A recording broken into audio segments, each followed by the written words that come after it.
శ్రీమాత్రే నమః. శ్రీ గురుభ్యో నమః. తదుపరి కుంభరాశి. మార్చి ఆఖరి వారం నుండి ప్రారంభమై ఏప్రిల్ 2వ వారం ప్రారంభం వరకు కూడా కుంభరాశి వారికి సంబంధించి ఎలా ఉంది అనేటువంటి విషయాన్ని ఇప్పుడు మనం తెలుసుకుందాం. కుంభరాశి వారికి ప్రత్యేకమైనటువంటి లక్షణములు, ఓపిక, ఎదురు చూడడము, అలాగే ఎవరైనా సరే వారికి సహాయం చేస్తే గుర్తుంచుకొని మళ్ళీ వారికి తిరిగి సహాయం చేయడము, గ్రాటిట్యూడ్, హంబుల్నెస్ అనేటువంటివి వీరికి బాగా ఉంటాయి. కుంభరాశి యొక్క లక్షణమే ఇది. అయితే ఈ రాశి వారికి సంబంధించి ప్రత్యేకంగా ఈ యొక్క మార్చి ఆఖరి వారం నుండి ఉగాది తర్వాతి వారం వరకు ఎలా ఉండబోతుంది అంటే, గ్రహ సంచారాల్లో రాహు కుంభంలోకి రావడము, ఈ యొక్క కుంభంలో ఉన్నటువంటి ఈ శని సంచారం కొనసాగిస్తూ మీనంలోకి వెళ్ళడము. హబ్బా, నాకు అయిపోయిందిరా పని, వేడివేడిగా పట్టుకున్నటువంటి పదార్థాన్ని విడిచిపెట్టాను అనుకునే లోపే ఏదైనా సరే మళ్ళొక చల్లటి పదార్థం పట్టుకొని తీసుకుపోవాల్సి రావడం. అయితే ఇది కాస్త తక్కువ కాలమే ఉంటున్నప్పటికీ అసలు ఏమి ఉపశమనం అనిపించదండి. ఎందుకంటే ఇప్పుడే అయిపోయిందిగా, ఇంత మనకి రోజంతా కష్టపడి ఒక 2 గంటలే పడుకోమని టైం ఇస్తే ఎంత బాధ ఉంటుంది. అయ్యో, రోజంతా కష్టపడ్డాను కదా, ఒక 2 గంటలేనా అంటే మళ్ళీ కావాలంటే మళ్ళీ కాసేపు అయిన తర్వాత రెస్ట్ తీసుకోవచ్చులే అనేటువంటి ధోరణి ఎలా ఉంటుందో అలా ఉంటుంది. కాబట్టి అధైర్యపడొద్దు. వచ్చే సందర్భాలు, వచ్చేటువంటి పరిస్థితులన్నింటినీ కూడా గట్టిగా ఎదుర్కోవాలి. ఇది మాత్రం గుర్తుంచుకోండి. ముఖ్యంగా ఈ రాశి వారికి సంబంధించి శని చాలీసా లాంటివి చదువుకోవడం మంచిది.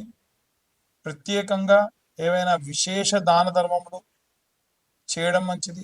దేవాలయాల్లో నూనె ఇవ్వడం మంచిది. గోవుకు గాసం పెట్టడం మంచిది. ఇదంతా గోచారరీత్యా చెప్పే విషయంలో పూర్తిగా జాతకం విశ్లేషణతో మీకు కావాలంటే మీ పేరు, మీ డేట్ ఆఫ్ బర్త్, టైం కింద ఉన్న నెంబర్కి వాట్సాప్ చేస్తే పూర్తిగా జాతకం విశ్లేషణతో మీకు అందించడం జరుగుతుంది. ఇక అన్ని వర్గాల వారు ఎలాంటి రెమెడీస్ తీసుకోవాలి, ఎలాంటి మంత్రపఠనం చేయాలనే విషయాన్ని ఇప్పుడు మనం తెలుసుకుందాం. రాహుగ్రహ మరియు శుక్రగ్రహ సంచారం వలన ఎలాంటి పరిస్థితులు ఉంటాయి, ఎలాంటి జాగ్రత్తలు తీసుకోవాలి, ఎలాంటి మంత్రపఠనం చేయాలి, అది కూడా ఏ ఏ ఏ వర్గాల వారు ఎలాంటి మంత్రం చదివితే ఎలాంటి రెమెడీస్ పాటిస్తే మంచిది అనేటువంటి విషయాన్ని ఇప్పుడు మనం తెలుసుకుందాం. ప్రప్రథమంగా విద్యార్థి దశలో ఉన్నటువంటి వారికి సంబంధించిన విషయానికి వస్తే ప్రత్యేకమైనటువంటి శ్రద్ధ, ప్రత్యేకమైనటువంటి భక్తి అవసరం. అయితే ప్రతిసారి విద్యార్థుల గురించి ఏముందండి, సరస్వతీదేవి గురించి చెప్తారు, మేధా దక్షిణామూర్తి గురించి చెబుతారు అనంటే, ఈ కాలంలో పిల్లలకు సంబంధించి ముఖ్యంగా నిద్రలో ఉలిక్కి పడడం కానీ, ఏమైనా నిద్ర లేమితనం కానీ, అపారమైనటువంటి భయంతో కూడినటువంటి సంచారం కానీ జరుగుతుంది. ఎందుకంటే రాహువు పొగ రూపేణ, మత్తు రూపేణ పిల్లల్నే కాకుండా మిగిలిన అన్ని వర్గాల వారిని కూడా ఇబ్బంది పెట్టడం సర్వసహజం.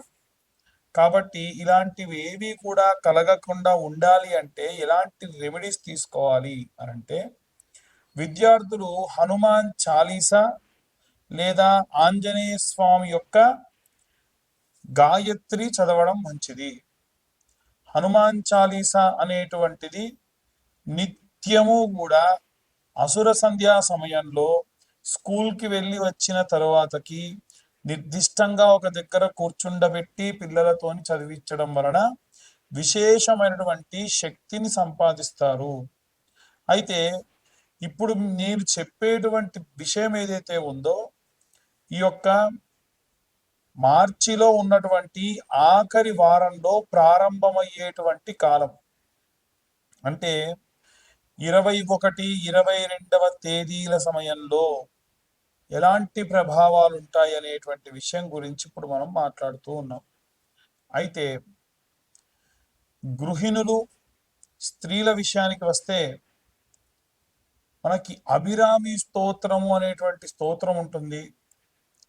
ప్రత్యేకంగా ఈ అభిరామి స్తోత్రమును తులసి దళములతో, చాలా మంది తులసి దళాలంటే ఆకులు తీసుకొస్తూ ఉన్నారు. దళం అంటే దానితో పాటుగా జతగా ఉండాలి. అలాంటి తులసీ దళాలను తీసుకొని వచ్చి 108 తులసీ దళాలతోని అమ్మవారికి ప్రత్యేకంగా స్తోత్రం చదువుతూ ఆరాధన చేయడం వలన, తర్వాత కాస్త నీడలో ఎండపెట్టినటువంటి ఆ యొక్క తులసిని పొడి చేసి నిత్యము ఆచమనం చేసే సమయంలో ఇంటి యజమాని చేత చేయించడం వలన విశేషమైనటువంటి శక్తి, భయాందోళన నుంచి దూరమయ్యే అవకాశం ఉంటుంది. ఉద్యోగస్తులకు సంబంధించిన విషయానికి వస్తే, ఉద్యోగస్తులు ప్రత్యేకంగా గురుచరిత్ర పారాయణం కానీ, సుందరాకాండ పారాయణం చేయించుకోవడం మంచిది. హనుమాన్ లాంగూల స్తోత్రము అని ఉంటుంది. హనుమాన్ లాంగూల స్తోత్రము.